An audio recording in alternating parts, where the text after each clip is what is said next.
আপনি তো সাহারি খেতে উঠেন, আপনি জানেন ওই সময়টার দাম কত?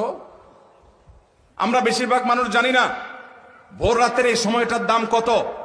আরে ভাই, এই সময়ের দোয়া 1 মিনিটের দোয়া অন্য সময়ের 100 মিনিটের সমান না।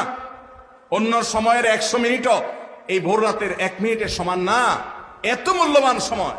সাহারি খেতে উঠছেন, সাহারি খান, ভালো কথা, কিন্তু সাহারি খাওয়ার আগে পরে 10টা মিনিট জায়নামাজে মুসল্লাতে দাঁড়ান, একটু 2 রাকাত নামাজ পড়েন। এই সময়টা দোয়া কবুল হয়। আল্লাহ ডেকে ডেকে বান্দাকে দেন। একটু হাত তোলেন, চেষ্টা করবেন তো ইনশাআল্লাহ? সাহারি খেতে উঠে দোয়া করবো তো ইনশাআল্লাহ? আপনার বাসার এক কোণায় চলে যাবেন, একটু আলো আধারিতে চলে যাবেন, সেখানে গিয়ে বসে আল্লাহর কাছে একটু কথা বলবেন। সেজদা চলে যাবেন, সেজদা গিয়ে আল্লাহর সাথে একটু মন খুলে কথা বলবেন। আল্লাহ, আমি অনেক গুনাহ করেছি, আল্লাহ আমি অনেক পাপিষ্ঠ। শুনেছি আপনার রাসূল জানিয়েছেন যে এই মাসে নাকি আপনি অনেক পাপিষ্ঠকে মাফ করে দিবেন। আল্লাহ, আপনি নাকি অনেক জাহান্নামে যাদের নাম চলে গেছে জাহান্নামীর তালিকাভুক্ত, তাদেরকে মুক্ত করে জান্নাত দিয়ে দিবেন, আপনি নাকি ওয়াদা করেছেন। আল্লাহ, আমাকে একটু তাদের মধ্যে শামিল করে দেন। আল্লাহ, আপনি দিলে আপনার কোনো অভাব হবে না। আল্লাহর সাথে একটু কথা বলা, মুনাজাত করা ভোর রাতে করার চেষ্টা করবো তো ইনশাআল্লাহ? ঘরের এক কোনায় চলে যাবেন, সাহারিটা আগে আগে খেয়ে শেষ করবেন, আজানের এখনো 15 মিনিট বাকি।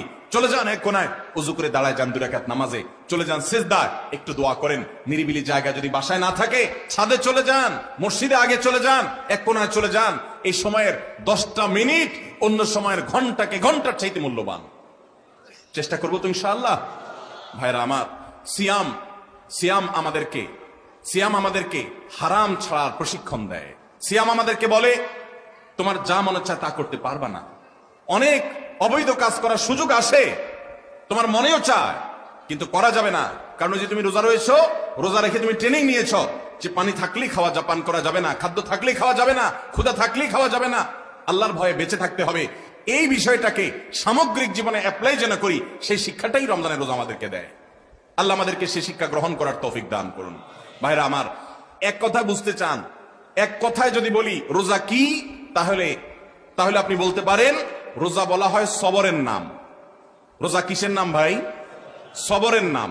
ওই যে ক্ষুধা আছে, খাবারও আছে, তৃষ্ণা আছে, পানিও আছে, তারপরও খাচ্ছেন না, এর নাম সবর। এর নাম কি? ধৈর্য ধারণ করা, নিজেকে নিয়ন্ত্রণ করতে শিখা।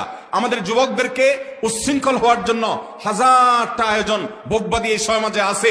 ইসলাম শুধু বলে ভোগ নয়, ত্যাগ করতে শিখো, কন্ট্রোল করতে শিখো, নিয়ন্ত্রণ করতে শিখো নিজেকে।